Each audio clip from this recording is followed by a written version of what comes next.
এক প্ৰকাৰে অনুমান কৰিব পাৰি কাইলৈ ৰাতিপুৱা বা পৰহিলৈ ৰাতিপুৱাৰ ভাগত হয়তো আৰ্টছ সায়েন্স আৰু কমাৰ্চৰ ছাত্ৰ ছাত্ৰীয়ে লাভ কৰিব পাৰে ৰিজাল্ট মুখ্যমন্ত্ৰীৰ মন্তব্য আমাৰ সৈতে আছে কিছু মুহূৰ্ত পূৰ্বে মন্তব্য কৰিছিল মুখ্যমন্ত্ৰীয়ে এবাৰ যদি আপুনি ভালদৰে শুনে গুৰুত্ব সহকাৰে শুনে হয়তো আপোনাৰ বুজাত সহায় হ'ব কিয় হঠাৎ মেট্ৰিকৰ ৰিজাল্ট দিয়া হৈছে আৰু কিয় হায়াৰ ছেকেণ্ডাৰী ৰিজাল্টটো আগতীয়াকৈ নজনোৱাকৈ দিয়া হ'ব পাৰে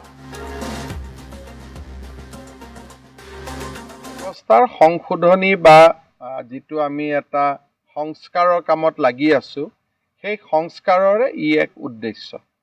আৰু মেট্ৰিক আৰু হায়াৰ ছেকেণ্ডাৰী ৰিজাল্ট লৈ ইমান হাইপ হোৱাটো ভাল নহয় কাৰণ যিসকলে কিবা কাৰণত বেয়া ফলাফল কৰে তেওঁলোকে সমাজত কেইটামান দিন থাকিব নোৱাৰা হৈ যায় সেইকাৰণে ৰিজাল্টটো লৈ যাতে বহুত হাইপ নহয় আৰু ই এটা চিৰচৰিত পৰম্পৰা হয় যাতে পৰীক্ষা দিছো ৰিজাল্ট দিছে ইমানেই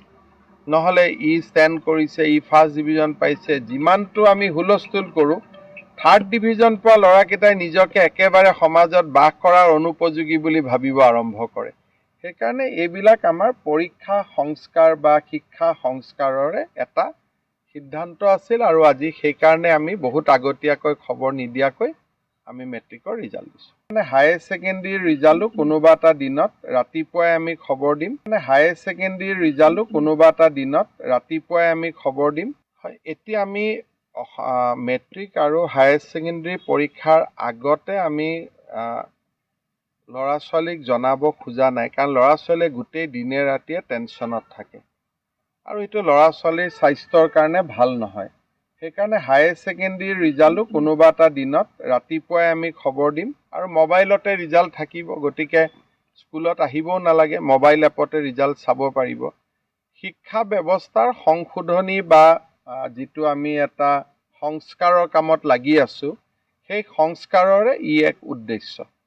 আৰু মেট্ৰিক আৰু হায়াৰ ছেকেণ্ডেৰী ৰিজাল্ট লৈ ইমান হাইপ হোৱাটো ভাল নহয় কাৰণ যিসকলে কিবা কাৰণত বেয়া ফলাফল কৰে তেওঁলোকে সমাজত কেইটামান দিন থাকিব নোৱাৰা হৈ যায় সেইকাৰণে ৰিজাল্টটো লৈ যাতে বহুত হাইপ নহয়